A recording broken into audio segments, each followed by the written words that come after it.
Assalamualaikum. Hai guys, bertemu kita lagi dalam video seterusnya dalam channel Encik DIY. Saya mohon tuan-tuan yang mana belum subscribe, mohon subscribe, share dan like video-video saya supaya memberi lagi motivasi kepada saya untuk buat video-video baru berkenaan dengan DIY, unboxing dan sebagainya. Jadi tuan-tuan, kita teruskan video pada hari ini. Saya nak explain sikit bagaimana kita nak buat pendawaian terhadap solar hybrid inverter. Okay guys, saya rasa ramai yang nak tahu macam mana kita nak buat solar hybrid inverter punya pendawaian. Okay, sebelum tu apa yang saya nak terangkan adalah untuk makluman tuan-tuan, kita ada banyak jenis solar hybrid inverter dalam pasaran. Okey, apa yang saya tengok ini adalah Shopee ya. So tuan-tuan boleh type solar hybrid inverter. Jadi tuan-tuan, apa beza solar hybrid inverter ni dengan inverter-inverter yang lain? Okey, seperti yang saya gunakan dalam video-video sebelum ni, itu adalah grid tie inverter. Okey, ini bermaksud inverter hanya berfungsi sekiranya ada tenaga elektrik daripada grid. Walau bagaimanapun, inverter jenis ini adalah hybrid dan dia sebenarnya adalah off-grid inverter. Off-grid inverter bermaksud dia tidak memerlukan grid, tenaga daripada grid ataupun TNB untuk berfungsi. Jadi sekiranya kita tidak ada tenaga elektrik di rumah, kita masih boleh menggunakan electrical appliances kita dengan menggunakan inverter jenis ini. Okey, jenis ini, inverter ni boleh disambungkan kepada bateri. So dalam ni ada semua fungsi, maksudnya ada semua. Kita tak perlu beli SCC ataupun solar charge controller. Dalam ni dah ada solar charge controller. Okey, so solar charge controller masuk di sini dan dia boleh charge terus ke bateri. Dan dia juga ada inverter dalam ni, dan supaya dia boleh menghasilkan tenaga elektrik AC. Okey. Selain daripada itu, dia juga boleh membuat penjambungan grid ke dalam inverter ini sekiranya kita berlakunya kekurangan tenaga elektrik produced by kita punya PV ataupun solar panel. Grid kita boleh membantu untuk charging bateri. Okey, itu terpulang kepada masing-masing. Okey, sekiranya tuan-tuan rasa tidak perlu function itu, dan kita boleh set dekat dalam inverter ni yang kita bagi priority kepada solar panel dan tidak kepada grid untuk charge bateri. Okey, dalam keadaan ideal, sebaik-baiknya tenaga elektrik tidaklah kita simpan di dalam bateri, tenaga elektrik daripada TNB, kerana kita beli daripada TNB, buat apa kita nak simpan kat dalam bateri, sebab ada resistansi, dan juga kita tidak boleh menggunakan 100% tenaga elektrik daripada bateri. Jadi sebaik-baiknya tenaga elektrik daripada TNB kita gunakan terus, bukanlah kita simpan di dalam bateri. Okey, itu bukanlah cara yang terbaik untuk penggunaan elektrik. Ia akan menyebabkan bil elektrik kita lebih tinggi. Jadi sebaik-baiknya tenaga yang kita simpan di dalam bateri adalah tenaga yang kita dapat atau hasilkan daripada solar panel. Kerana solar panel ni outputnya tidak menentu. Kadang-kadang boleh jadi tinggi, kadang-kadang boleh jadi rendah. Jadi fluctuation itu ataupun kenaikan itu atau penurunan itu akan menyebabkan tenaga elektrik arus yang tidak stabil. Jadi untuk menstabilkan lagi, kita perlu simpan kesemua kelebihan tenaga elektrik di dalam bateri. Okey tuan-tuan, saya tidak nak bebel banyak-banyak. So saya nak go through, saya ambil contoh satu hybrid inverter. Jadi kita tengok di sini, di dalam pasaran ada banyak hybrid inverter. Sebaik-baiknya lah kita belilah yang ada brand. Okey. Tapi setakat ni mengikut pengalaman saya pakai brand EP Ever. EP Ever ni saya pakai. Saya bukan saya recommend ya, maksudnya ini berdasarkan pengalaman saya. Brand EP Ever ni saya lihat dia lebih tahan berbanding yang lain. Saya pernah beli brand yang macam bentuk-bentuk macam ni lah. Okey, yang tak ada brand macam ni. Saya beli memang murah, tapi ada pernah yang kena kilat dan tak tahan lama. Okey, saya biasa menggunakan ni. Ada yang saya pernah guna dah 2 tahun, belum lagi rosak. Okey, itu di rumah klien lah. Okey, yang ini ya tuan-tuan, lihat ya, hybrid inverter ni. Okey, daripada sini kita boleh lihat video, gambar. Tengok ya, ini adalah penyambungan kepada daripada utility masuk kepada inverter. Ini adalah daripada TNB masuk ke inverter, positif dan negatif. Okey, yang ini adalah output ataupun AC output. Okey, daripada sama ada penggunaan daripada bateri ataupun daripada utility. Okey, ini adalah input daripada solar panel. Ini adalah output kepada bateri. Jadi itu sahaja penyambungan yang ada, dan very simple bagi hybrid inverter. So apa yang berlaku actually, solar panel memberikan tenaga elektrik atau menghantar tenaga elektrik yang diproduce kepada inverter. Inverter ada fungsi solar charge controller, dia boleh charge bateri. Dalam masa sama, sekiranya kita ada load kepada lampu, kipas dan sebagainya, so kita boleh menggunakan tenaga daripada bateri. Sekiranya tenaga bateri menjadi rendah, dia akan ditukar kepada utility TNB. Jadi ini specialnya kita lah. Jadi tak adalah, kalau fungsi ni tak ada, maksudnya kalau bateri ni tak ada tenaga elektrik, tak cukup tenaga elektrik, load kita tak boleh menyala lah, lampu tak boleh menyala. Dalam kes ni dia boleh dibantu oleh utility. Okay, so utility bypass bateri, dia terus pergi ke load untuk menghasilkan tenaga elektrik. Jadi specialnya benda ni. Okay, ada orang kata tak selamat lah menggunakan solar panel ataupun tenaga daripada solar kerana tak trip MCB. Okay, jadi tuan-tuan kena faham, ini adalah off grid. Bila off grid bermaksud circuit yang kita sambung kepada load kita ni adalah circuit ataupun circuit yang berbeza lah. Dalam circuit yang berbeza, bila dalam circuit yang berbeza, kita perlu membuat satu lagi penyambungan, iaitu RCCB. Okey, kita terus lihat pada saya punya diagram. Okey, ini kita anggap sebagai hybrid inverter. Okey, ini solar panel masuk, macam saya cakap, kita perlukan MCB, 2 pole MCB. Pergi solar panel masuk inverter, inverter keluar, hybrid inverter keluar, charge bateri. Okey, ini sebelum masuk ke bateri, sambungkan kepada 2 pole MCB, baru sambung ke bateri. Okey, lagi satu adalah AC utility. AC utility yang ini.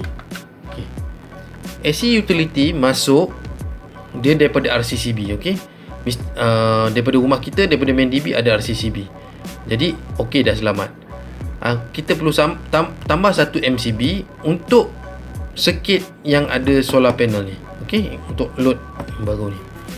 Okey, so tambah satu dual pole MCB masuk dalam ni. Okey,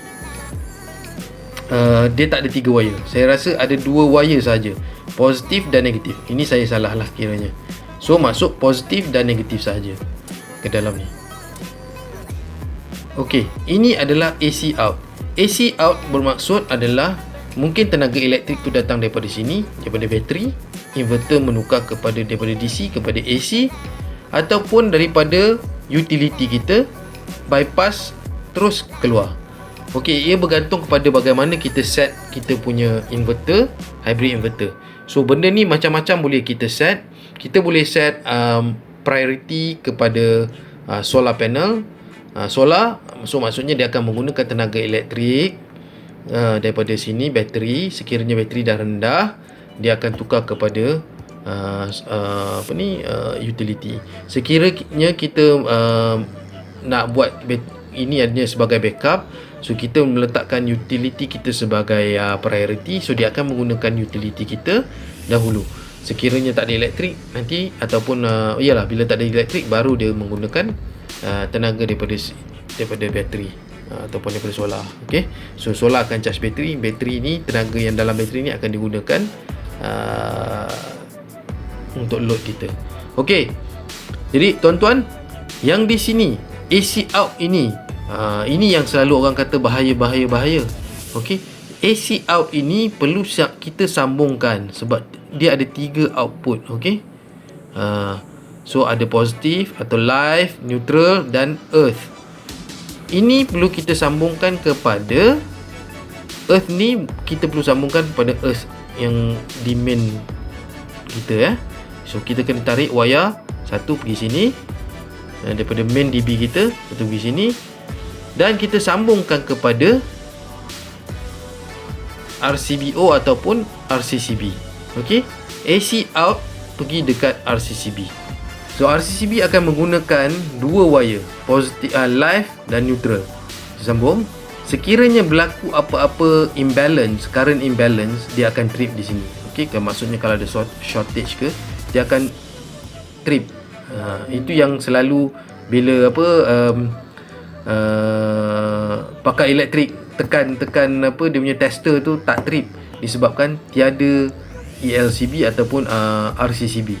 Okey, so sekarang ni selepas output daripada inverter kena pasang satu RCCB, barulah output ini pergi ke MCB. Okey, MCB tu baru pergi ke load. Salah lampu, okey, lampu, lepas tu kipas. Okey, yang itulah yang orang terlupa. Dia terus pergi ke load, sedangkan dia perlu RCCB.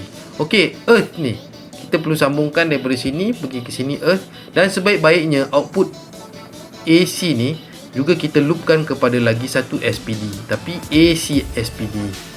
Jadi terpulang kepada tuan-tuan, pendawaian ni adalah dia custom lah.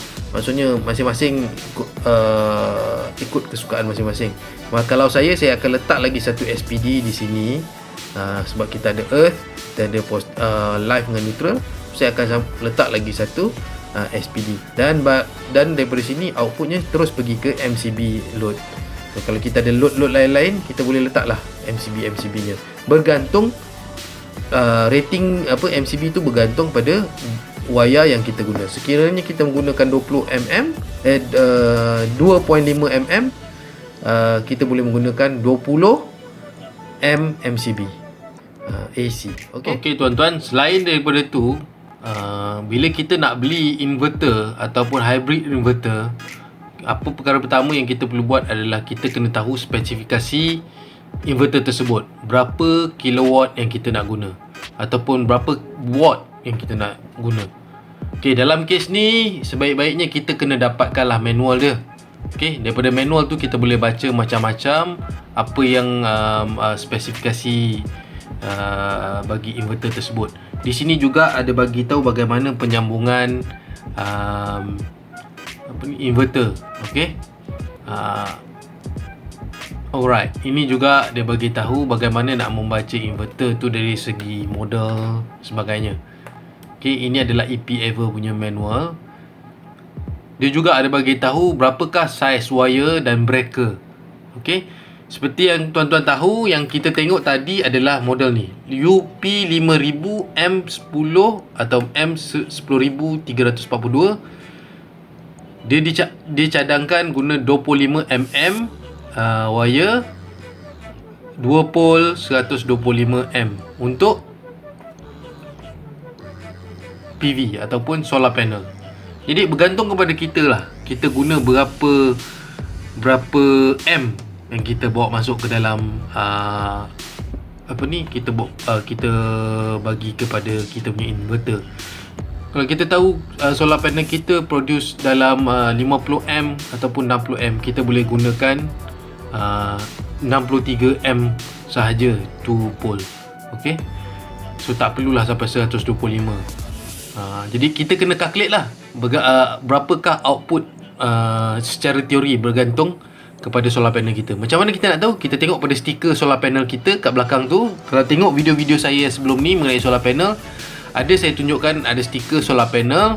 Daripada situ kita boleh tahu berapakah maximum output amperage bagi solar panel kita. Daripada situ kita tambahkan semua, dan berapakah voltage kita dan berapakah amperage kita. Daripada secara teori tu kita boleh tahulah berapa kita nak guna, berapa besar breaker yang kita nak guna. Okey, utility. Okey, yang ini yang kita tengok tadi, ini adalah 5000 watt 5000 watt punya inverter, hybrid inverter. Recommended wire of utility. Ini maksudnya daripada TNB masuk ke inverter kita. Dia cadangkan gunakan 10 mm. Okey, 10 mm. Daripada wire untuk bateri, circuit bateri. Kita tengok kat sini, 35 mm. Okey, besar. Kenapa besar? Sebab bateri dia hanya berapa volt. Kita set dia, kalau untuk yang ini tak silap saya 48 volt. So 48 volt kadang-kadang kita nak draw ataupun kita gunakan amperage yang tinggi. So bila guna amperage tinggi kita perlukan wire yang lebih besar. Itu sebab kita perlukan 35 mm. 35 mm biasa boleh pergi sampai 100 ataupun 60 m lah. Okey, so 60 m kita boleh pergi 60 m. Jadi 60 m kali dengan katakan 50 volt, so dia dalam 3000 watt. Okey, jadi amperage tu boleh jadi lebih tinggi sebab kita punya inverter boleh pergi sampai 4 hingga 5000 watt. Okay, tapi nanti saya akan explain lagi. Jadi kalau kita nak lagi tinggi, kita boleh besarkan lagi wire. Okey, dari segi ini adalah untuk circuit breaker for battery. Okey, tuan-tuan, yang ini adalah circuit breaker untuk AC. Kita boleh lihat ya model ni, 6mm 2 pole 40M breaker. Okey, 6mm saja. Kenapa 6mm? Sebab pada 240 volt ini adalah AC output ya. So depan dia keluar dia 230 volt, kata 240 volt.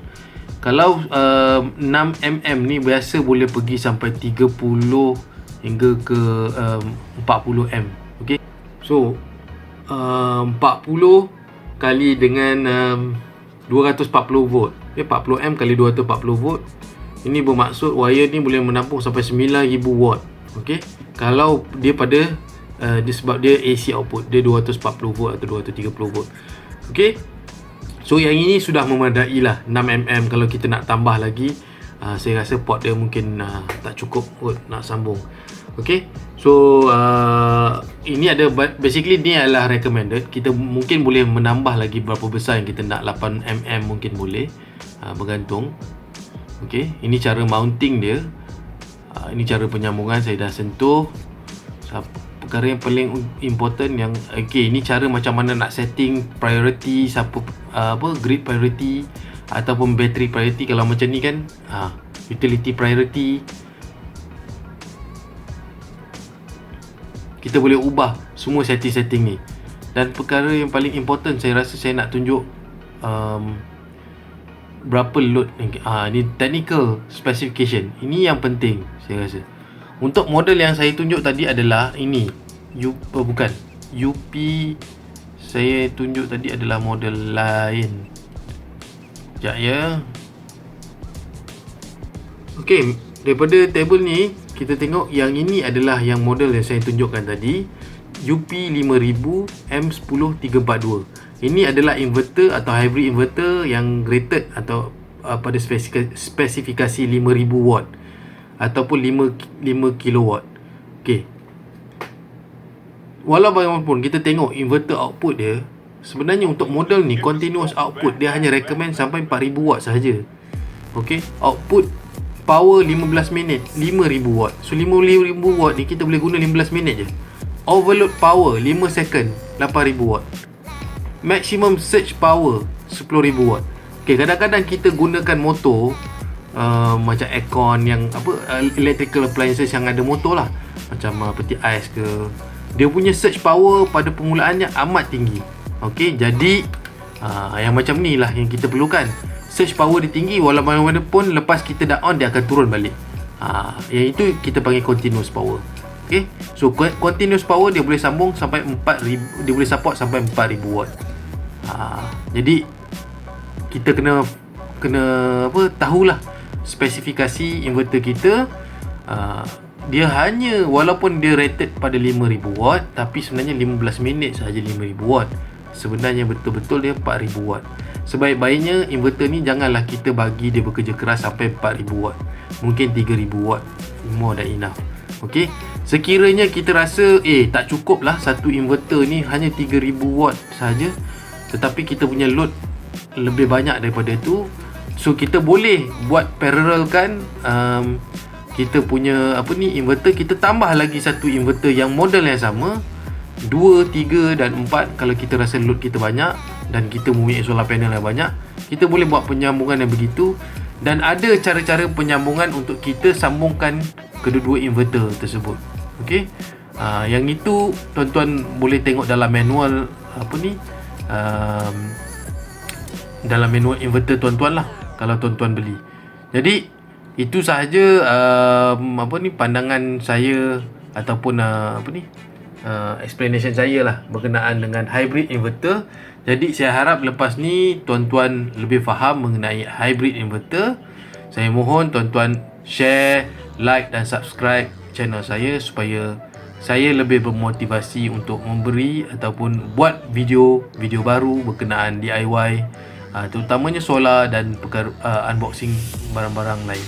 Alright, terima kasih. Assalamualaikum.